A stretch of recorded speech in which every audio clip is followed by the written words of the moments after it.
एकैछिन यो भिडियो हेर्नुहोस् है।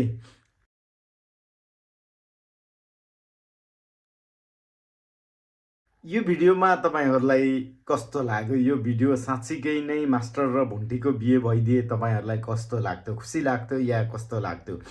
भुन्टीले अहिले भूपेन्द्रलाई एकदमै धेरै माया गरिराख्नु भएको छ भने यता मास्टर साहबले फेरि भुन्टी कहाँ छन्, कता गइन्, कुन ठाउँमा हो, मैले पहिले भेटेको भनेर कुरिरहेका छन्।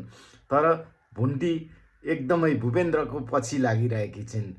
अहिले पहिला एकदमै धेरै देख्नै नसकेका भुन्टीका दाइले पनि अहिले भुन्टीलाई एकदम याद गर्न लागेका छन् भने त्यस्तै भुन्टी पनि दाइलाई याद गरिरहेकी छन्। भुन्टीका दाइ चाहिँ काममा जाँदा पनि टोलाएर बस्न थालिसकेका छन्। उनले भुन्टीलाई याद गरिरहेका छन्।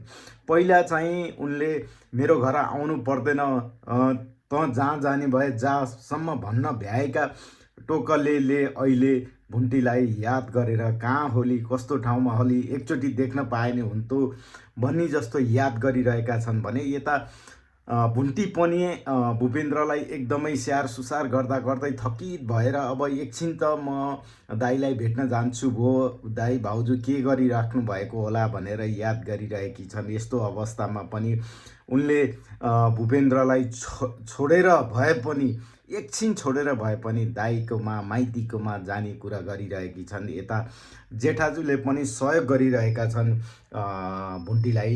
जेठाजुले भन्छन् म केही समय भूपेन्द्रलाई एकदमै स्याहार सुसार गर्छु, जाऊ तिमी आफ्नो दाइ टोकलीलाई भेटेर आऊ भनिरहेका छन् भने उता मास्टर साहेब फेरि एकदमै भुन्टीको मायामा पागल भइरहेका छन्। उनी अहिले कहाँ आउलिन्, भुन्टी कताबाट कुन बाटो आउँदैछिन् भनेर एकदमै कुरेर टोराएर बसिरहेका छन्।